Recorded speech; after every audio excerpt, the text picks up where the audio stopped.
Greater Noida का expressway बना था 8 लेन का, तो लोग देखने के लिए आते थे कि एक्सप्रेसवे कैसा बना है। और वो पहला दुनिया का प्राइवेट एक्सप्रेसवे था। प्राइवेट क्या था, सरकार की जमीन थी, लेकिन बनाया था जेपी ने, और सोलली अपने शहर को बढ़ाने के लिए, विकसित करने के लिए सरकार को एक प्रकार से मदद की थी। और उसके एवज में उनको इस एक्सप्रेसवे के दोनों तरफ, नोएडा से शुरुआत होकर के ग्रेटर नोएडा तक कई जगहों पे बड़ा लैंड पैच मिला था। बड़ा हजार हजार एकड़ का लैंड पैच मिला था, जिसकी आज हजारों करोड़ की कीमत है। लेकिन बड़ी तेजी से बढ़ने वाला जेपी ग्रुप बहुत तेजी से नीचे भी आ गया, और 2017 में ही ये कंपनी एक प्रकार से दिवालिया हो गई। तब दिवालिया हुई जब इनके जो लैंडर्स थे, जिसमें एसबीआई, आईसीआईसीआई, आईडीबीआई और भी जो 30 कंपनियां थी, जिन्होंने इन्हें 25 से 30 कंपनियां थी जिन्होंने कंसोर्टियम बना करके जेपी ग्रुप को फाइनेंस किया था। इनके ऊपर कहा जाता है कि मायावती की बहुत बड़ी कृपा थी। खैर, अभी पॉलिटिकल इश्यूज को सामने नहीं लाते हैं। कैसे एक बिहारी भिड़ रहे हैं गौतम अदानी से, और वो बिहारी सिर्फ बिहारी नहीं है, एक बड़े बिजनेस घराने हो चुके हैं, वेदांता ग्रुप के मालिक हैं, वो भिड़ रहे हैं गौतम अदानी से। क्यों भिड़ रहे हैं, कैसे भिड़ रहे हैं? तो ये जो जेपी ग्रुप है, ये कंपनी 2017 में दिवालिया हो गई, जब लेंडर्स ने इलाहाबाद कोर्ट में ये कहा कि मिलॉर्ड, ये कंपनी हमारा पैसा नहीं लौटा सकती है, इनके ऊपर लोन ज्यादा हो गया है, तो ऐसी स्थिति में इसे दिवालिया घोषित कर दिया जाए, और इनकी जो प्रॉपर्टीज है उसको ऑक्शन करने की अनुमति हमें दी जाए, मतलब हम लैंडर्स को दी जाए। लैंडर्स ने एक कमिटी बनाई, लैंडर्स ऑफ क्रेडिट जो है, एक कमिटी बनी, कंसोर्टियम ऑफ क्रेडिट करके, कंपनीज ऑफ क्रेडिट कह लीजिए, सीओसी करके एक कमिटी बनाई। उस कमिटी ने कहा कि आप मुझे अनुमति दीजिए, हम इनकी प्रॉपर्टीज को ऑक्शन करेंगे, और उससे जो पैसे आएंगे उस पैसे से हम लोग आपस में उसका भुगतान कर लेंगे। खैर, अदालत ने आदेश दे दिया, ये लोग आए ऑक्शन के प्रोसेस में। 2025 में अप्रैल में ऑक्शन का काम शुरू हुआ।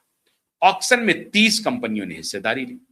उसमें 2 कंपनी का सिर्फ मैं आपको जिक्र कर रहा हूं, उसमें बहुत सारी कंपनियां थी, लेकिन 2 कंपनी, जिसमें गौतम अडानी की कंपनी अडानी और अनिल अग्रवाल की कंपनी वेदांता, ये दोनों कंपनियां बिड में काफी आगे चली। मतलब 30 में से पहले 25 को उन्होंने एलिमिनेट किया, लेंडर्स ने। 25 को एलिमिनेट करने के बाद 5 कंपनियां बची। 5 कंपनियों में ये 2 कंपनियां, वेदांता और अदानी, रेस में सबसे आगे निकल गई। अब इन दोनों में रेस में सबसे आगे निकल गई वेदांता, अनिल अग्रवाल निकल गए आगे। कैसे निकले आगे? लगभग 16,500 करोड़, 17,000 के करीब, 17,000 करोड़ के करीब की बिड थी अनिल अग्रवाल की कंपनी वेदांता की, और 14,500 करोड़ के करीब की बिड थी अडानी ग्रुप की। तो 2,500 करोड़ का लगभग फासला था। 2,500 करोड़ के फासले से आगे थी। बिड किन्हें मिलना था? वेदांता को मिलना था, अनिल अग्रवाल की कंपनी को मिलना था। अनिल अग्रवाल की कंपनी को बिड मिल भी गया, टेंडर मिल भी गया, और ये पूरी प्रॉपर्टी में, जिसमें कि नोएडा, ग्रेटर नोएडा एक्सप्रेसवे के ऊपर 1,000 एकड़ का पैच है, जो नोएडा विस्टॉन के नाम से मशहूर है। फिर फॉर्मूला 1 स्पोर्ट्स ट्रैक है, उसके अलग में स्पोर्ट्स सिटी है।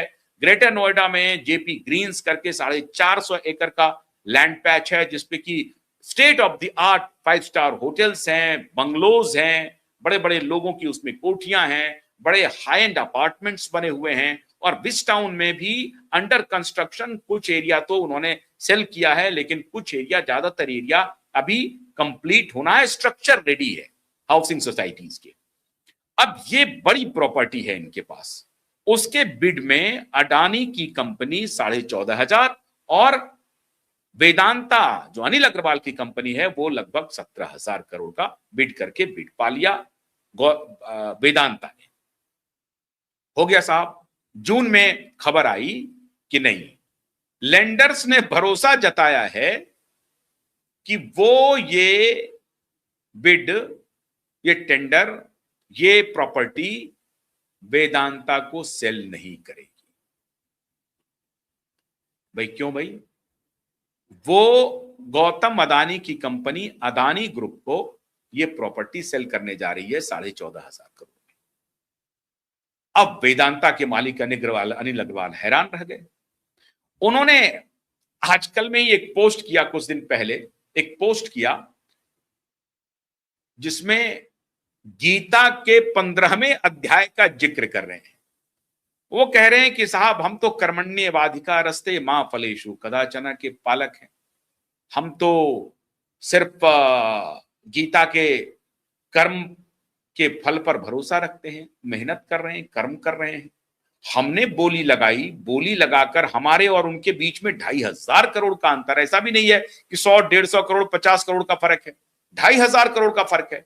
2,500 करोड़ के ज्यादा बिड देने वाली कंपनी को ये प्रॉपर्टी नहीं मिल रही है, और ये प्रॉपर्टी मिल रही है अडानी ग्रुप को। कैसे मिल रही है, कैसे मिल गई, कैसे लेंडर ने ये कहा कि नहीं हम अडानी ग्रुप पर भरोसा करते हैं, आप पर भरोसा नहीं करते हैं। तो ये पहुंच गए एनसीएलटी में। एनसीएलटी में कहा कि भैया जो ट्रिब्यूनल एपिलेट होता है, एपिलेट में जाकर के उन्होंने कहा कि ये क्या खेल हो रहा है। एपिलेट ने कहा कि नहीं भाई, अब इसमें मैं कुछ नहीं कर सकता हूं, ये तो लैंडर्स का प्रेरोगेटिव है, और लैंडर्स ये कह रहा है कि भाई उनको भरोसा है अडानी पर, आप पर भरोसा नहीं है। उन्होंने एक प्रकार से हाथ खड़ा कर दिया। हाथ खड़ा क्या कर दिया, उन्होंने कहा कि मैं इस पचड़े में नहीं पड़ूंगा, पीछे हट गया। एनसीएलटी में कहा कि मैं इसमें पड़ूंगा ही नहीं, बैक ट्रैक कर गया। अब साफ साफ दिख रहा है कि गौतम अडानी ने 14,500 करोड़ में पूरी प्रॉपर्टी अपने नाम करने की पूरी योजना बना ली, और इधर वेदांता के चेयरमैन कह रहे हैं कि हम उनसे बिड किए हैं ज्यादा, जो उनका प्रोसेस है उसी प्रोसेस को फॉलो करते हुए मैंने बिड किया है, और जब मैंने जीता है इस बिड को, फिर ये उनके पास चला कैसे जाएगा। नहीं गया साहब। अब इन्होंने तर्क दिया एनसीएलटी में कि साहब मुझे भरोसा क्यों नहीं है, मुझे भरोसा अदानी ग्रुप पर क्यों है। तो उन्होंने 2-3 क्लॉज बताए। अब ये कैसे खेल होता है कॉर्पोरेट जगत में, देखते जाइए। अब कहां गड़बड़ी है, ये अभी मामला सुप्रीम कोर्ट पहुंच गया है। असल खेल ये है कि ये